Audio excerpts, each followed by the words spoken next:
Hi everyone. Suppose your application is running behind an application load balancer ALB and users are reporting errors. Some requests are failing, some are slow, and you need to understand what traffic is hitting your load balancer. Without access logs, you can't see detailed request information like client IP, request path, response code, or request latency. Without this visibility, debugging production issues become difficult. You don't know which endpoints are being called, where the traffic is coming from, or how your targets are responding. This is where ALB access logs help. They record detailed information about every request processed by the load balancer. Now let's walk through the architecture. We are working inside an AWS region within the AWS cloud. Inside the region, we have a VPC that spans two availability zones. Each availability zone contains a public subnet. The ALB is deployed across two subnets. The ALB is deployed across two public subnets. For each subnet, the load balancer creates an ALB node along with an elastic network interface to receive incoming traffic. Client traffic from the internet first reaches the ALB. After that, the load balancer forwards the traffic to backend EC2 instances through a target group. For simplicity in this demo, EC2 instances in target group are placed in public subnets. In a production environment, these instances would typically run in a private subnet for better security. To control traffic, we attach security groups to both application load balancer and EC2 instances. For ALB, we create a security group called ALB-SG with following inbound and outbound rule. For EC2 instances, we will create a security group called EC2-SG with the following inbound and outbound rules. To gain visibility into the traffic reaching the load balancer, we enable application load balancer access logs. Once enabled, the load balancer records detailed information about each request.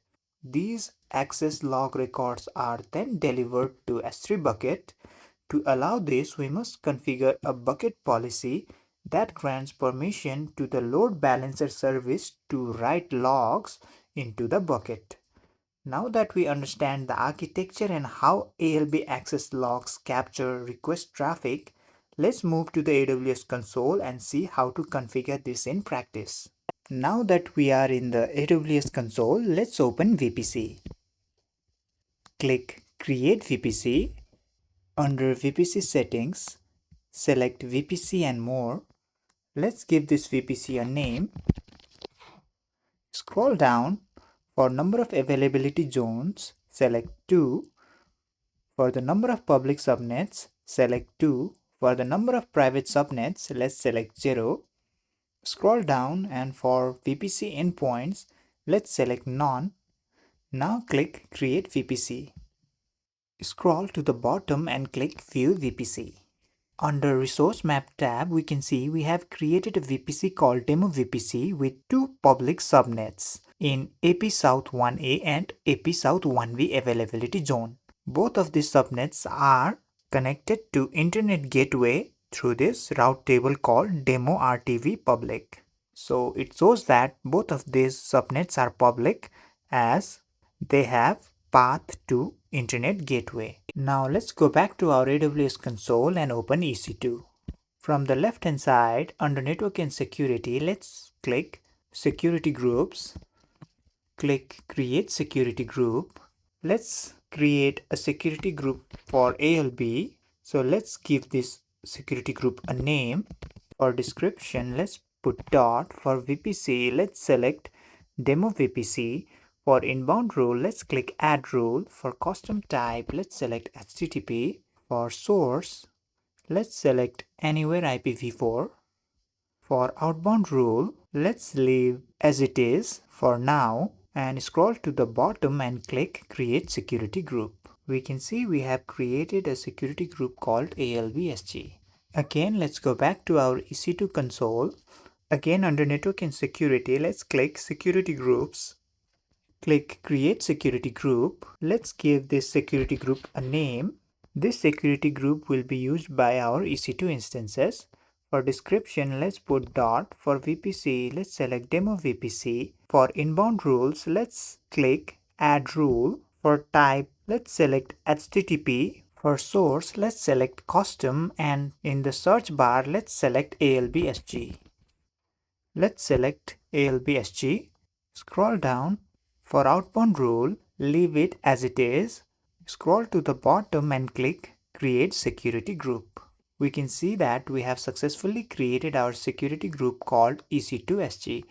Now moving back to our ALBSG security group, go to this outbound rules, click Edit Outbound Rule, delete this default rule and click Add Rule. For type, let's select HTTP. For destination, select custom, and under search bar, select for EC2SG. Now click Save Rules. We have successfully created our security group for both ALB and EC2 instances. Now let's move back to our EC2 console. From right hand side, let's click Launch Instance. Click Launch without a walkthrough. Let's give this EC2 server a name. Under Application and OS Images, under Quick Start, let's select Amazon Linux as an AMI. Scroll down and for key pair name, let's select Proceed without a key pair. For network settings, let's click Edit. Under VPC, let's select Demo VPC. For subnets, let's select Demo Subnet Public 1 AP South 1A. For Auto Assign Public IP, let's enable it. For firewall, click Select Existing Security Group. Under Common Security Groups drop-down, let's select our security group called EC2SG. Scroll to the bottom and open Advanced Details. And under User Data, let's paste a data script. So this EC2 user data script installs Apache and serves a web page that shows the host name of each EC2 instance. From the right hand side, click Launch Instance. From the top left, let's click this Instances. Click Launch Instances again. Give this second EC2 instance a name. Under Application OS Images, we will select Amazon Linux AMI. For key pair login, we will select Proceed without a key pair. For network settings, let's click Edit. For VPC, let's select Demo VPC. For subnet, now we will select our other subnet called Demo Subnet Public to AP South 1B. Let's select Enable for our Auto Assign Public IP option. For firewall, click Select Existing Security Group. Under Common Security Groups drop-down, let's select EC2SG. Now, for under Advanced Details, go to the User Data, paste the script, and click Launch Instance. Now again from the top left, let's click Instances. From this Instances dashboard, we can see that we have created two servers. Right now, both of them have the same name. So for this second server, let's rename this to server 2. One of the server is already in 3 out of 3 check passed status, whereas the second server is initializing. For now, let's create a target group which contains both of these EC2 instances. From the left hand side, under load balancing, let's open target groups. Click Create Target Group. For target type, let's select Instances. Let's give this target group a name. For VPC, let's select our Demo VPC. Scroll to the bottom and click Next.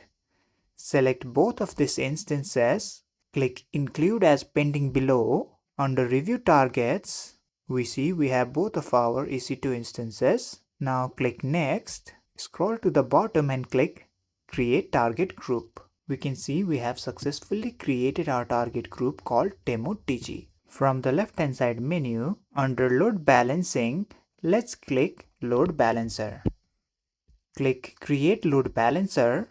Under Load Balancer type, let's select Application Load Balancer. Click Create. Let's give this load balancer a name. For scheme, let's select internet facing. For VPC, let's select our demo VPC. For availability zones and subnet, let's select our both AP South 1A and AP South 1B with their respective subnets. For security group, let's remove this default security group, open this drop down and select ALB-SG. Under listeners and routing, select forward to target groups under routing actions, and for target group, let's open this drop down and select our demo TG. Since we only have one target group, we will set weight of 1 so that 100% of traffic goes to this demo TG. Scrolling to the bottom, now let's click Create Load Balancer. You can see the new load balancer called Demo ALB has a state of provisioning. So let's wait till the status changes. Finally, we can see that our Demo ALB has a status of active. Now let's move back to our AWS console and open S3. Click Create Bucket. Let's give this bucket a globally unique name. Leave every other settings as default and click Create Bucket. We can see that we have successfully created a bucket called ALB Access Logs 1231445. Let's select this bucket. Now let's go to this Permissions tab. Under Bucket Policy, let's click Edit. Now let's paste a new bucket policy. Now let's replace this your bucket name placeholder with our bucket name. Let's replace your account ID with our account ID. Now the policy is complete. In bucket policy, principal defines who can access the resource, action defines what they can do, and resource defines where that action is allowed. In this specific policy, principal is elastic load balancing log delivery service. Action allows it to upload log files, and resource specifies the S3 bucket path where those access logs will be stored. Now scroll to the bottom and click Save Changes. You see we have successfully edited our bucket policy. Now let's move back to our load balancer and scroll down and click Attributes tab, click Edit, scroll down, and under monitoring we can see we have this option of access logs. So select this option. For S3 URI, click Browse S3, select our newly created S3 bucket, click Choose. Now click Save Changes. We see we have successfully modified load balancer's attribute message. Now let's copy this DNS name of our demo ALB and open a new tab and see if this demo ALB is working. Indeed, we can see hello from IP. Now let's refresh this page multiple times to see if both of our EC2 instances are working. You see, we get different IPs, which shows that both of our EC2 instances are working under this application load balancer properly. Now let's move back to our S3 bucket. Under S3 bucket, let's select this ALB access logs, click AWS logs, click this again, click elastic load balancing, click AP South 1, click 2026, click this, click 15. Finally, we can see we have a file name with type of ZZ. So let's select this checkbox and click download. After opening the file, we can see we got following access logs. In order to decode this, let's go back to our web browser and open AWS Docs. Scroll down and under access log entries, we can see what each field position means in this access log. For our first field, it represents type. Since we are using HTTP, we got HTTP as first field. For second field, we see we have time. So this field represents time. For third field, it represents ID of the load balancer. For fourth, we have client and port. So this means that this is my IP address and 63392 is the port that I used for the request to the load balancer. There are many other fields, so you can explore it for yourself. That's it for this demo.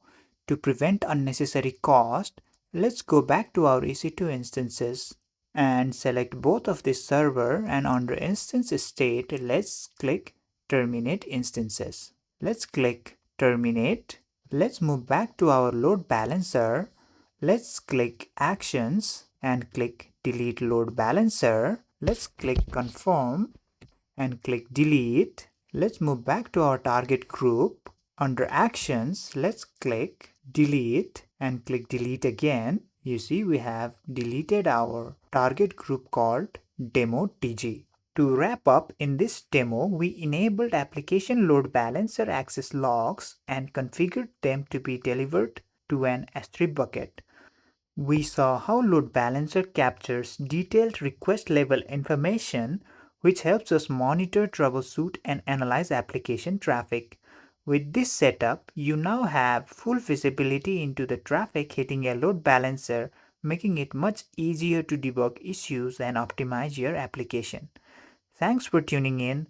If you found this helpful, don't forget to like, share, and subscribe for more AWS tips and tutorials.